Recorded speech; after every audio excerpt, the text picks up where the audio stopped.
Hello friends, BBJ educational hub में आपका स्वागत है। मेरा नाम है अंकित बिंजवा। हम कवर कर रहे हैं पेपर 3 का यूनिट 10। पेपर 3 यूनिट 10 है। ज्योग्राफी का सेक्शन हम कवर करेंगे पूरी तरीके से उसमें, ठीक है। यूनिट 10 में जितना भी ज्योग्राफी का है, देन उसमें हम इसके पहले देख चुके हैं बिग बैंग थ्योरी, ठीक है। बिग बैंग थ्योरी हम इसके पहले देख चुके हैं, वो आप देखिएगा, इसके पहले लेक्चर में अवेलेबल है। आज हम देखने वाले हैं origin of the earth. Earth origin की बहुत सारी थ्योरीज के बारे में हम यहाँ पर नॉलेज लेंगे कि अर्थ का ओरिजिन कैसे हो रहा है और किन किन कंडीशंस के कौन सी कंडीशंस बन रही है वहाँ पर जैसे अर्थ की ओरिजिन होती है।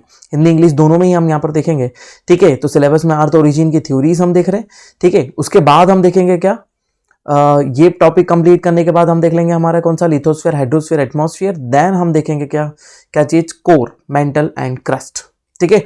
तो ये एक एक सीक्वेंशियल है। मैं मेरे अकॉर्डिंग सीक्वेंस चलाता हूँ क्योंकि सीक्वेंस में आपको समझना पड़ेगा कि कंडीशन क्या है कि आप पहले किस चीज को, यदि आप क्रस्ट, मेंटल, कोर को पहले समझ लेंगे तो आपको समझ में नहीं आएगा कि अर्थ के ओरिजिन के टाइम पर बाकी सब चीजें कैसे कंडक्ट होती है, कि इंटीरियर स्ट्रक्चर कैसा बना है ना, कोर में ऐसी सब चीजें कहां से आ गई, ठीक है।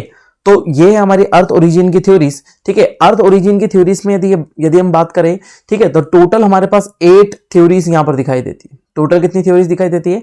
8 थ्योरीज दिखाई देती है। लेकिन उसमें भी कुछ कंडीशंस ऐसी है ना, कि ये 2 थ्योरीज अलग तरीके से बिहेव करती है, देन अदर थ्योरीज जो है पूरी जितनी बची हुई 6 थ्योरीज ये अलग तरीके से बिहेव करती है, ठीक है। तो इनके बारे में हम थोड़ा सा नॉलेज ले लेते हैं पहले ही, ठीक है।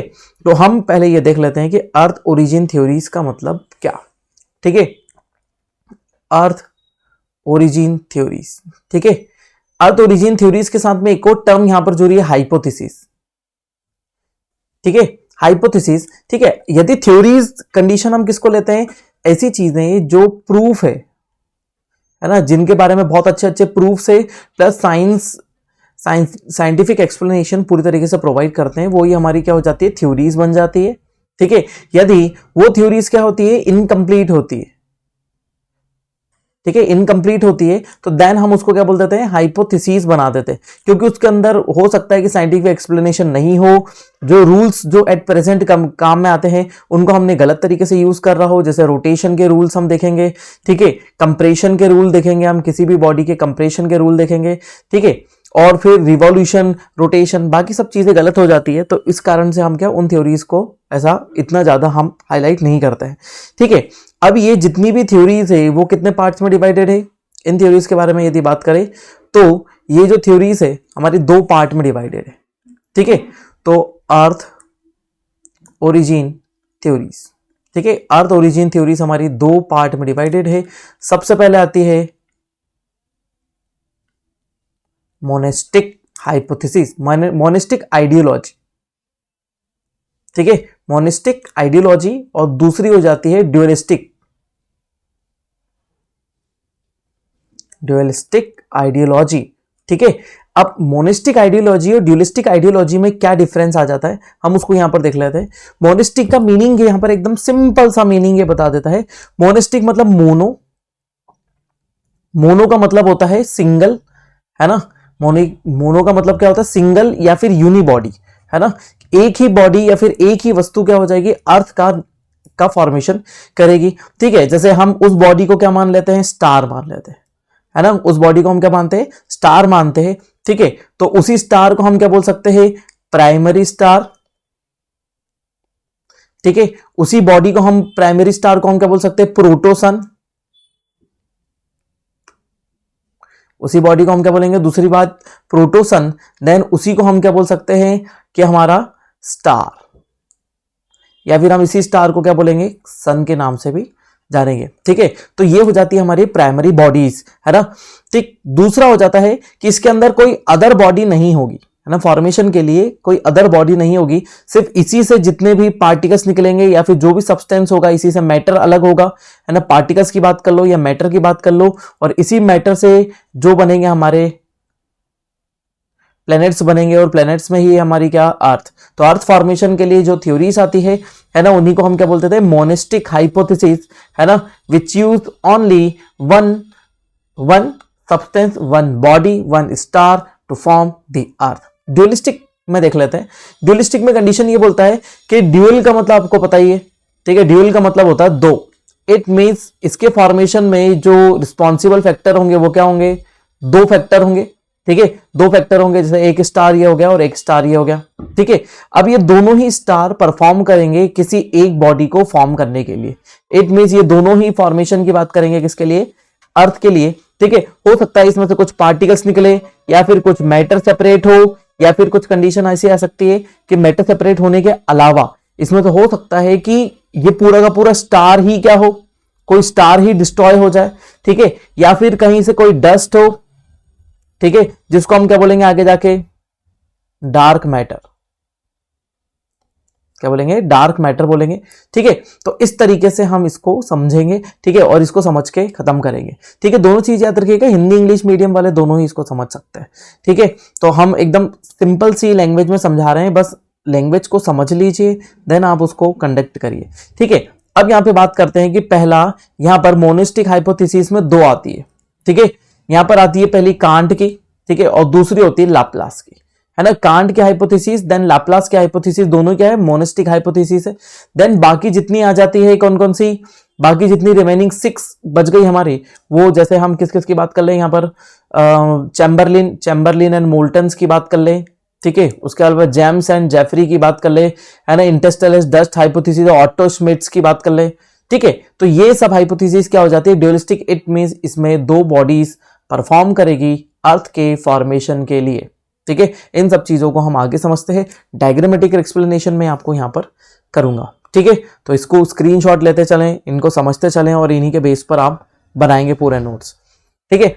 अब इन हाइपोथेसिस में सबसे पहले अभी हम देखने वाले कौन से, gaseous hypothesis of the can't, ठीक है। कांट की गैसियस हाइपोथेसिस, ठीक है। हिंदी इंग्लिश दोनों में अवेलेबल है, आपको डाटा पढ़ना है, समझना में मुझसे है, मैं समझाता जाऊंगा आपको कि क्या कंडीशन है, कैसे समझ रहे हैं, बाकी पॉइंट कैसे यहां पर कंडक्ट होंगे, ठीक है। चलो बाकी सब चीजें क्लियर है। चलिए, तो सबसे पहले आ जाती है क्या, gaseous hypothesis of the can't, ठीक है। कांट की गैसियस हाइपोथेसिस।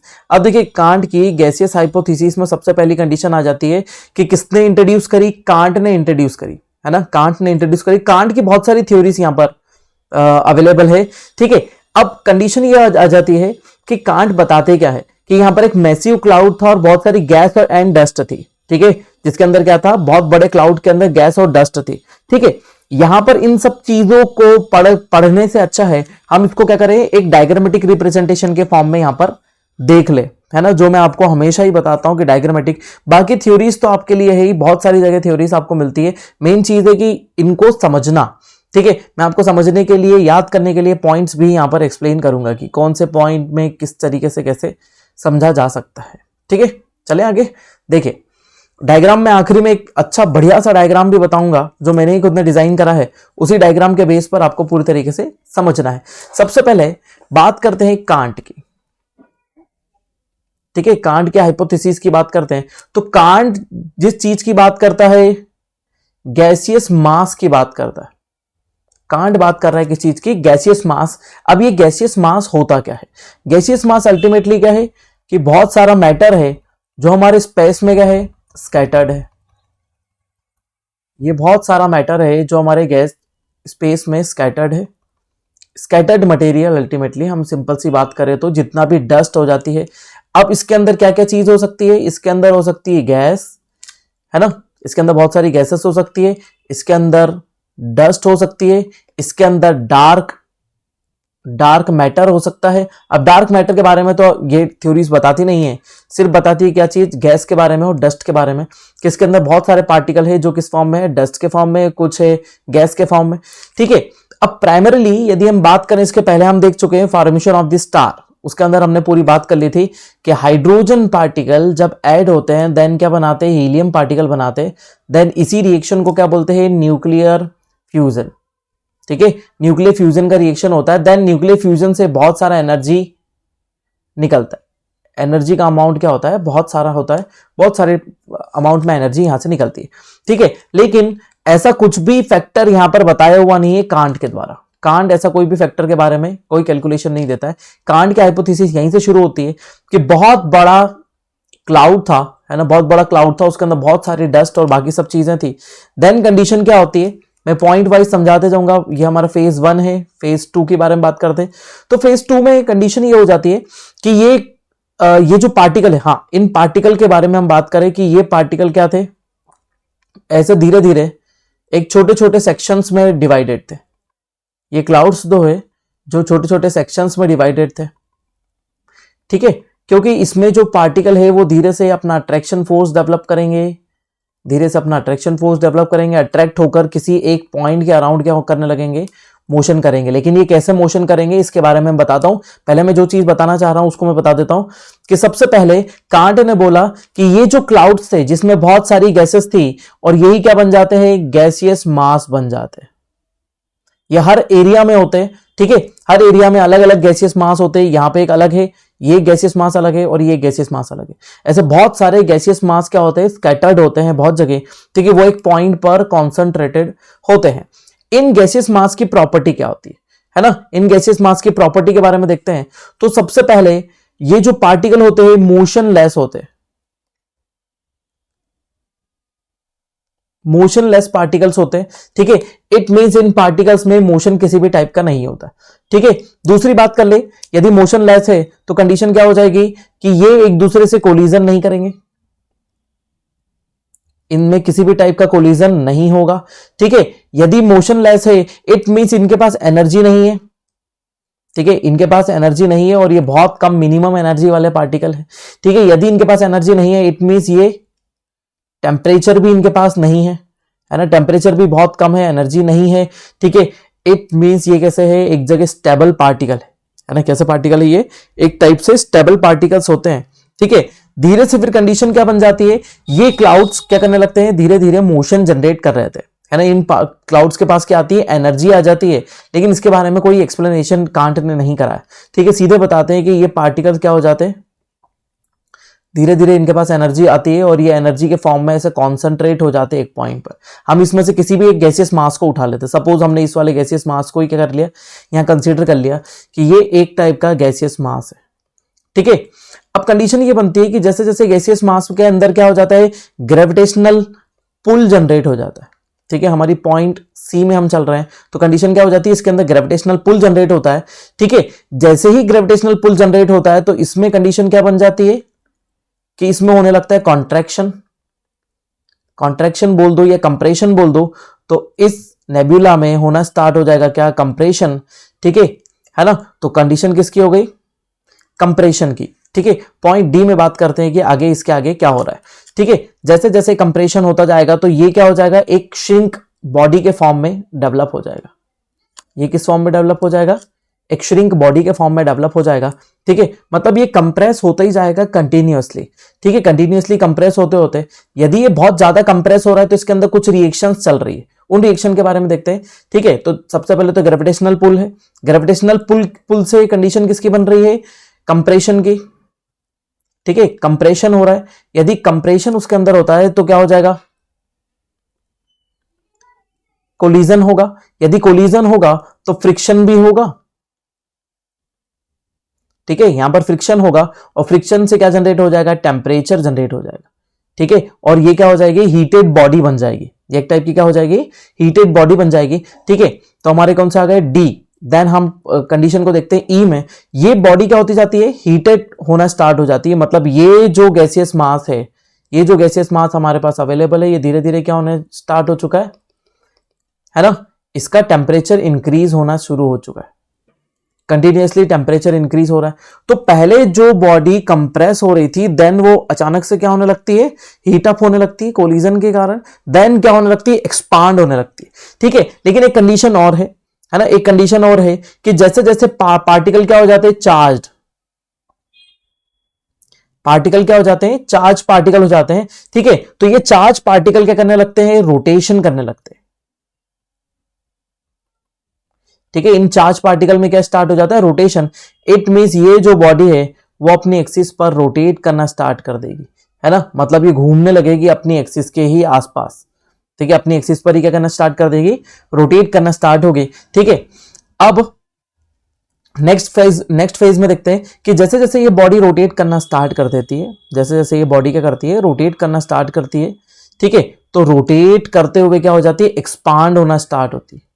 पहले कंप्रेशन हो रहा था, देन नाउ ये क्या हो रही है, एक्सपांड हो रही है बिकॉज ऑफ द टेम्परेचर।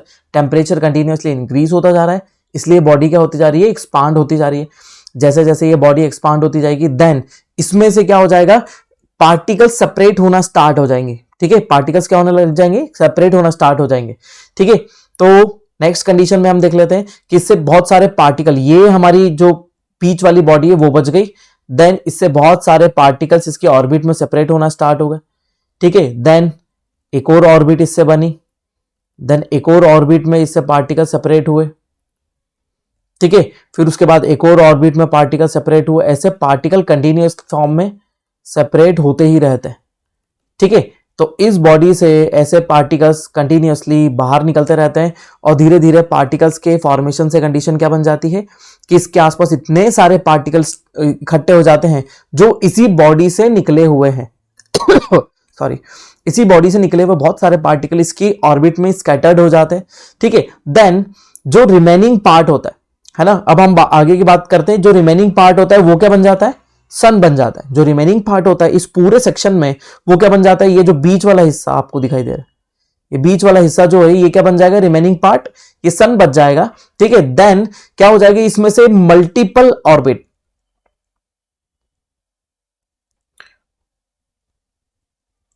ठीक है, मल्टीपल ऑर्बिट यहां से निकलती है और जैसे जैसे मल्टीपल ऑर्बिट निकलती है वो इसके आसपास क्या हो जाती है, इकट्ठा हो जाते हैं पार्टिकल्स। और ये जैसे जैसे पार्टिकल इकट्ठा हो जाते हैं फिर वापस पार्टिकल जितने भी इकट्ठे हुए थे उसके अंदर क्या हुआ था, वापस कोलिजन होता है। ठीक है, कंप्रेशन होता है ना, इन्हीं पार्टिकल में क्या होता है, फिर से कोलिजन होता है, कंप्रेशन होता है, हीट जनरेट होती है। देन ये पार्टिकल क्या कर लेते हैं, एक पर्टिकुलर शेप गेन कर लेते हैं। ये पार्टिकल पर्टिकुलर शेप गेन कर लेते हैं इसके अराउंड। ठीक है, तो सभी जगह क्या बन जाते हैं, यहाँ पर प्लैनेट्स बन जाते हैं और ऐसी बहुत सारी ऑर्बिट यहाँ पर फॉर्म हो जाती है इसके अराउंड। ठीक है, बहुत सारी ऑर्बिट्स फॉर्म हो जाती है और क्या बन जाता है, ये हमारा पूरा सोलर सिस्टम बन जाता है। सोलर सिस्टम किससे बना, एक ही बॉडी से बना जो क्या है, सन है। एक बार फटाफट समझ लेते हैं। ठीक है, कांट के हाइपोथेसिस में कांट ने क्या बताया कि ये जो पार्टिकल थे वो किस फॉर्म में थे, ऐसे स्कैटर्ड फॉर्म में बहुत सारा मैटर था। ठीक है, अब मैटर में क्या क्या था, गैसेस थी। ठीक है, मैटर में हमारे पास क्या क्या था, मैटर में बहुत सारी चीजें थी। जैसे हम बात कर लेते हैं क्या चीज, गैसेस थी, वहां पर डस्ट थी। ठीक है, और ये गैसेस और डस्ट एट प्रेजेंट अब कंडीशन में हम क्या बोलते हैं, डार्क मैटर बोलते हैं, लेकिन कांट ने डार्क मैटर के बारे में नहीं बताया। ठीक है, लेकिन अब कंडीशन क्या हो जाती है, ये जो ऐसे गैसेस और डस्ट है ये बहुत सारे जगह पर अलग अलग फॉर्म में फैले हुए थे। ठीक है, अलग अलग फॉर्म में बहुत जगह पर फैले हुए थे। ठीक है, अब ये धीरे धीरे धीरे धीरे क्या होना स्टार्ट हो जाएंगे, कंप्रेस होना स्टार्ट होंगे। लेकिन प्राइमरीली हम बात करें, हाँ एक चीज और है, आप इसका स्क्रीनशॉट लेकर रख सकते हैं, है ना, जो मैंने आपको यहाँ पर लास्ट पे खत्म करा, मैं जहाँ सोलर सिस्टम बता दिया वहां पे स्क्रीनशॉट ले लें और इसी को एज इट इज फॉर्म कर ले। जैसे जैसे मैं बनाते जाता हूँ वैसे ही पॉइंट वाइज आप इसको बनाते चले, एक एक चीज को मैं अच्छे से बता रहा हूँ। ठीक है, क्योंकि मैं फिर बाद में इसके अंदर वापस समझाता हूँ तो फिर मैं थोड़ा सा और लिख देता हूँ। ठीक, तो इसके अंदर गैसियस मास बना। ठीक है, अब ये जो पार्टिकल थे कैसे थे, मोशनलेस थे। कोलिजन इसके अंदर क्या हो रहा था, नहीं हो रहा था, एनर्जी इनके पास नहीं थी। इट मींस ये लो टेम्परेचर या फिर जीरो टेम्परेचर पार्टिकल थे। देन कंडीशन सडन क्या बनती है कि इसके अंदर क्या हो जाता है ना, इसके अंदर कंडीशन ये बन जाती है कि पार्टिकल कैसे हो जाते हैं, पूरी तरीके से कंप्रेस होना स्टार्ट होते हैं। क्यों, क्योंकि इसके अंदर एनर्जी आ जाती है और एनर्जी एक पॉइंट पर कॉन्सेंट्रेट हो जाती है। ठीक है, और कॉन्सेंट्रेटेड एनर्जी मतलब यहां पर हो जाएगा कौन सा, ग्रेविटेशनल पुल जनरेट होगा। ये क्या है, गैसियस मास है जिसके अंदर क्या जनरेट हो जाएगा, ग्रेविटेशनल पुल जनरेट हो जाएगा। ग्रेविटेशनल पुल जैसे जनरेट हो जाता है तो इसमें कॉन्ट्रैक्शन होता है, ये कंप्रेशन होता है, तो ये पूरी कंप्रेस होकर बॉडी एक जगह कॉन्सेंट्रेट होना स्टार्ट हो जाती है। यदि ये बॉडी पूरी तरीके से कॉन्सेंट्रेट हो रही है तो देन क्या हो जाएगा, ग्रेविटेशनल पुल इसको कॉन्ट्रैक्ट कर रहा है। ठीक है, कंप्रेशन हो रहा है, कोलिजन हो रहा है, कोलिजन इसके अंदर होना है, देन फ्रिक्शन हो जाता है, फ्रिक्शन से टेम्परेचर जनरेट हो जाता है। मतलब जो बॉडी प्राइमरीली क्या थी, मोशनलेस और विदाउट हीट के थी, देन वो अब क्या हो चुके, हीटेड पार्टिकल के फॉर्म में कन्वर्ट हो चुके, ये बॉडी बन चुके हीटेड पार्टिकल वाली। देन ये कंडीशन क्या हो जाती है, जैसे ही पार्टिकल चार्ज हो जाते हैं, है ना, तो ये चार्ज पार्टिकल ही क्या कर देते हैं, इसको रोटेट करवाना स्टार्ट कर देते हैं। तो ये बॉडी अपनी एक्सिस पर रोटेशन स्टार्ट करती है। देन रोटेशन से क्या हो जाता है, वापस से कंडीशन किसकी बन जाती है ना, वापस एक्सपांशन होना स्टार्ट हो जाता है। इस वाली एफ वाली कंडीशन में क्या हो रहा है ना, पूरी तरीके से एक्सपांशन यहां पर हो रहा है, तो वापस एक्सपांशन होना शुरू हो जाता है। जैसे जैसे एक्सपांशन होता है तो ये बॉडी क्या हो जाती है, ऐसे फैल जाती है।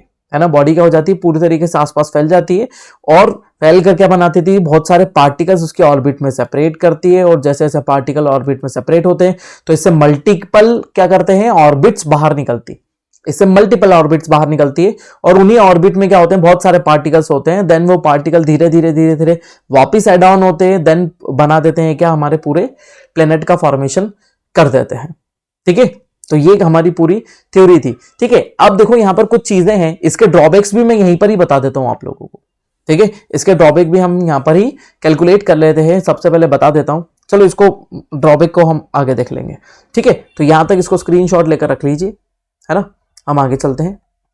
देखिए ये पूरा डाटा आप लोगों के लिए ही मैंने यहाँ पर संजो के रख रखा है, तो इस पूरे डाटा को आपको ही समझना है, बढ़िया तरीके से इसको समझते चलें, लिखते चलें, पढ़ते चलें, है ना, और इसी से नोट्स बनाएं। जो भी चीजें मैंने समझाई वो सब यहाँ पर दी हुई है। देखिए यहाँ पर इस वाले डायग्राम में देख लेते हैं, यहाँ पर बहुत सारा गैसियस मास है, धीरे धीरे क्या हुआ, इसके अंदर टेम्परेचर इंक्रीज हुआ, देन ये कॉन्सेंट्रेट हो गया, ये गैसियस मास बन गया, देन गैसियस मास क्या हो गया, धीरे धीरे कंप्रेस होने लगा, देन टेम्परेचर इंक्रीज हुआ, टेम्परेचर इंक्रीज होता है, देन ये रोटेशन स्टार्ट कर देता है। इस पोजीशन में क्या हो रहा है, ये रोटेशन स्टार्ट, क्योंकि यहां तो स्कैटर्ड मटेरियल दिख रहा है, देन यहां पर अलाइन हो गया मटेरियल, क्यों, क्योंकि ये रोटेशन स्टार्ट कर चुका है। रोटेशन स्टार्ट कर देता है तो क्या हो जाता है, इससे डिफरेंट ऑर्बिट्स बन जाती है, पार्टिकल निकलने से डिफरेंट ऑर्बिट्स बन जाती है और उन्हीं ऑर्बिट्स में क्या बन जाते हैं, प्लेनेट का फॉर्मेशन हो जाता है। ठीक है, चलिए तो हिंदी इंग्लिश वाले दोनों ही इसके फॉर्म में यहां से लिख सकते हैं और आराम से ही आपका पूरा सेक्शन कवर कर सकते हैं। ठीक है, चलिए देखिए अब इसके अंदर हम क्या कर लेते हैं, यहां पर ड्रॉबैक्स के बारे में बात कर लेते हैं। यहीं पर यही डायग्राम हमारा बहुत अच्छा शानदार डायग्राम जो मैंने बना रखा है। ठीक है, तो सबसे पहले आपको दिख रहा है गैसियस मास। ठीक है, तो गैसियस मास आपको दिखाई दे गया। ठीक है, देन कंडीशन हो जाती है क्या, गैसियस मास अपने अपने डिफरेंट सेक्शंस में क्या हो जाता है, अलग अलग जगह पर होता है। ऐसे गैसियस मास क्या होते हैं, बहुत जगह होते हैं। जैसे हम हमारे सोलर सिस्टम में ये वाला गैसियस मास मान रहे हैं कि हमारे सोलर सिस्टम में ये वाला गैसियस मास था, देन धीरे धीरे कंडीशन क्या बन जाती है, ये गैसियस मास हम किसी भी एक को कंसीडर कर लेते हैं, ये गैसियस मास क्या हो जाते हैं, मोशनलेस पार्टिकल थे, देन कंप्रेशन होता है। ठीक है, तो ये प्राइमरीली ये पार्टिकल कहां से आए, प्राइमरीली ये पार्टिकल कहां से है, सबसे बड़ा क्वेश्चन मार्क आता है कि ये पार्टिकल कहां से इस जगह पर आए। प्राइमरीली इन पार्टिकल के बनने का कारण क्या है, कि कैसे ये पार्टिकल बने, पहली कंडीशन तो यही हो जाती है। तो पहला क्वेश्चन मार्क ये लग जाता है कि ये पार्टिकल कहां से आए। दूसरा कि प्राइमरीली ये धीरे धीरे कंप्रेस होकर इकट्ठा होना शुरू हुए, है ना, प्राइमरीली क्या हुआ, ये कंप्रेस होकर धीरे धीरे इकट्ठा होना शुरू हुए। ठीक है, तो इनके पास कोई एनर्जी नहीं थी, तो एनर्जी कहां से आई, प्राइमरीली ये जो एनर्जी थी वो कहां से आई, है ना, पर एनर्जी कहां से आएगी, है ना, यदि मोशनलेस पार्टिकल है, कोई मोशन नहीं है, कुछ भी नहीं है, तो प्राइमरी एनर्जी इसके पास कहां से आई। ठीक है, दूसरी बात आ जाती है कि ये जो थ्योरी है ये बताती है कि 8 प्लैनेट्स का फॉर्मेशन हुआ था, 8 प्लैनेट्स का फॉर्मेशन हुआ था। लेकिन कंडीशन ये होती है कि आगे जाकर यही थ्योरी बताती है कि नहीं 9 प्लैनेट का भी हुआ था, क्योंकि जब ये थ्योरी इंट्रोड्यूस हुई तब जाके हमने तो इन्वेंशन हुआ ही नहीं था, हम खोज ही नहीं पाए थे प्लूटो को। यदि हम प्लूटो को खोज ही नहीं पाए थे तो हमारे प्लैनेट कैसे बता सकते हैं। ठीक है, तो ये पहले बताते हैं कितने इस बॉडी से कितने निकले थे पार्टिकल, है ना, पहले इसमें से सॉरी कितनी ऑर्बिट्स बनी थी, 9 ऑर्बिट्स बनी थी। तो क्या सिर्फ 9 ऑर्बिट ही बन सकती है, क्या इससे ज्यादा ऑर्बिट नहीं बन सकती है, नहीं, इससे ज्यादा ऑर्बिट भी बन सकती है ना, 10 बन सकती है, 20 बन सकती है, 50 बन सकती है। कंडीशन एक और आ जाती है, क्या इससे ये क्या इतनी सफिशिएंट बॉडी है, क्या ये इतनी सफिशिएंट बॉडी है कि इससे इतने सारे पार्टिकल सेपरेट हो जाए, इससे इतने सारे पार्टिकल सेपरेट हो जाए कि क्या बन जाए, इतने सारे प्लेनेट बन जाए, इससे इतने पार्टिकल निकल सकते हैं क्या। दूसरी बात एक और चीज यहां पर जानो कि ये बताता है ना, एक कंडीशन और ये बताता है कि रोटेशन, जब ये रोटेट करना स्टार्ट होता है, ठीक है, तो रोटेशन कैसे स्टार्ट हो, रोटेशन कैसे स्टार्ट हो, क्या चार्ज पार्टिकल रोटेशन करवा सकते हैं, इसके बारे में कोई एक्सप्लेनेशन यहां पर नहीं था। दूसरी बात बताते हैं कि इसके अंदर जो इसकी स्पीड होती है,